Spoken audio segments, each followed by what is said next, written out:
Hello, this is Ruth from Beading Style. Today I would like to demonstrate how we make a simple loop using head pins, eye pins or wire.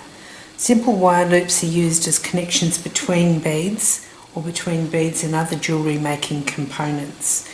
We use round nose pliers, cutters, head pins or eye pins, wire and beads. The technique for making loops with head pins or eye pins or wire is exactly the same.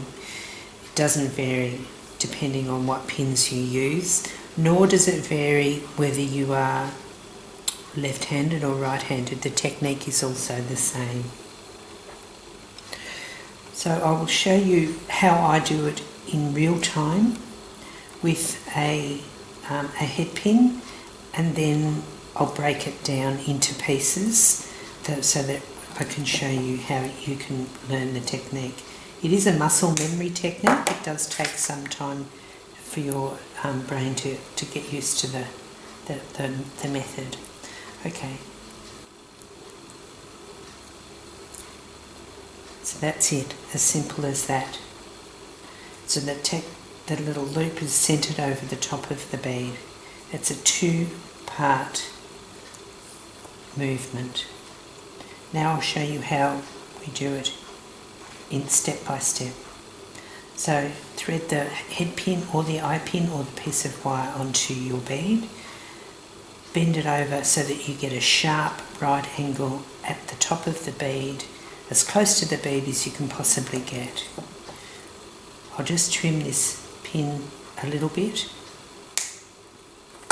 and then holding the bead in your left hand or your non-dominant hand with a piece of wire coming towards you. I use the technique where you roll the bead away, you roll the wire away from your body, because you get more strength and more consistency in your results when you're rolling the wire away from you than if you were rolling it towards you. So I'll just pick up the round nose pliers, pinch the end of the wire about a quarter of the way away from the edge of and make sure that I've got no wire coming out in between the jaws, because we want to curve the whole piece of the wire, not just the bit in the middle. So we're going to curve the end as well. So hanging on to that pinch thing at the very end, I'll support the bead with my left hand. The left hand does no work whatsoever. It is there just to support the bead. If you try and move and assist with your left hand, you tend to get a wonky result. So if you hold it firmly with your left hand, that's its job. And the same thing with your right hand. The arm itself does no work. All the work comes from the wrist, turning it away from your body and pulling it down this way at the same time. Pinch here, hang on to the bead, now pulling down, down, down, just roll gently away as far as your wrist will comfortably go without twisting. Open your pliers and move them back around the loop a little bit, and then continue the loop just so that you finish it off and you have a loop like that.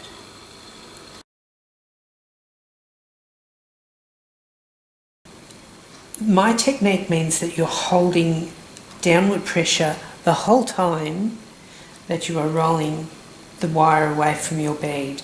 The pressure is constantly going down. The rolling of the wire away from you is quite gentle. You don't have to force it at all. It just happens quite naturally. But it's the downward pressure that will keep your bead loop centered over the top of the bead. So just practice keeping that down, down, down, down pressure as you roll. Another tip is to hold your left hand still so the bead remains at a right angle to your pliers. It's very tempting to see whereabouts on your loop you're at, to see how it's progressing, but you'll find that if you do this in your beginning, certainly you'll find that your bead might become lopsided, or it doesn't actually match the size of the loop that you're looking for. So hold your bead firmly in your left hand at right angles to your set of pliers, and you'll find that you'll get a bead that's centred over your loop.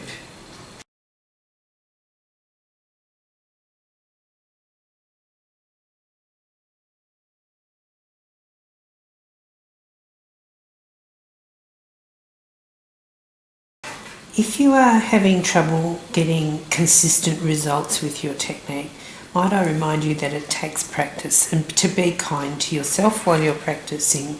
It's a muscle memory thing, and it takes time to master.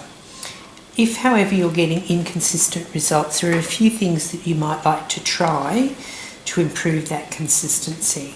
While you're learning, use the same set of round nose pliers. Different pliers make different size loops, even at the same position on their jaws. So to avoid frustration, just use the same pair of pliers as you gain confidence. Later on you can change pliers, and you'll get pliers that will give you chunky loops and pliers that will give you finer loops. But when you're learning, it's best to just keep to the same set of pliers so that you become familiar with the size of the loops that they're going to make you. You can try and use a bicone to give you a consistent length in your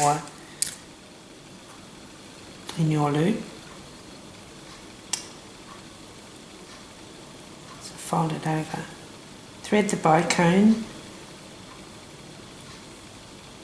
on your wire like so, and then you trim the edge of your wire up right against the bicone. Now I use the bicone because it nestles right up against the bead in a better way than a round bead will do, and that will give you a consistent length to work with. Later on you'll be able to judge that length without measuring it, but when you're beginning, it's nice to have a consistent length, and then you can mark your set of pliers at the length that you consider that will make a nice perfect loop for you. Gauging the relationship between the length and the length of your wire that you need to cut, the thickness of your wire, the position of your pliers, and the size of the loop that you want to make will all improve with experience. It's not something that anybody can tell you at the start because all the variables are so different.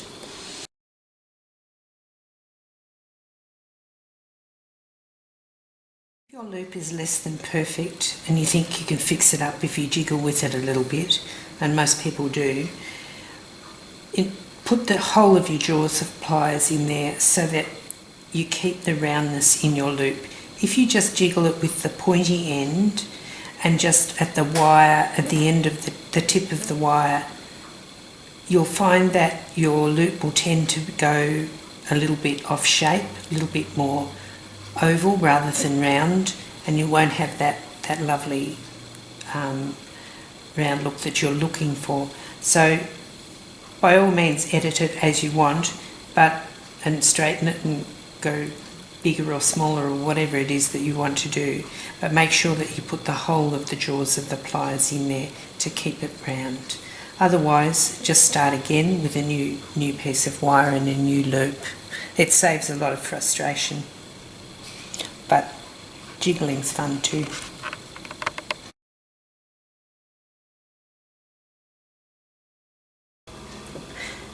Now I'll show you how to use the pins that you have, the beads with the pins that you have. If it's just a simple one bead head pin, you can open this loop and put on your earring hook. If you want to join them together, the technique is still the same. I use my left hand as a support again, and the pad of my index finger will be behind the loop, with the loop on the inside of the of the bead. I've used these bent nose pliers because they're so fine it's much easier for you to see what I'm doing. I'll pinch the open end of the loop and just lift it straight up. It goes back straight down like so. I'll lift it straight up and then add the bead that I'm connecting it with. Don't move this bit at all.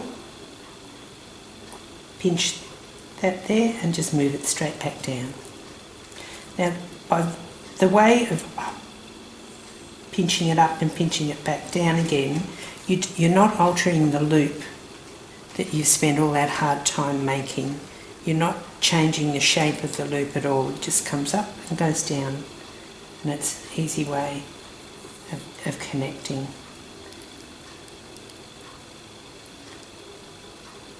Straight up.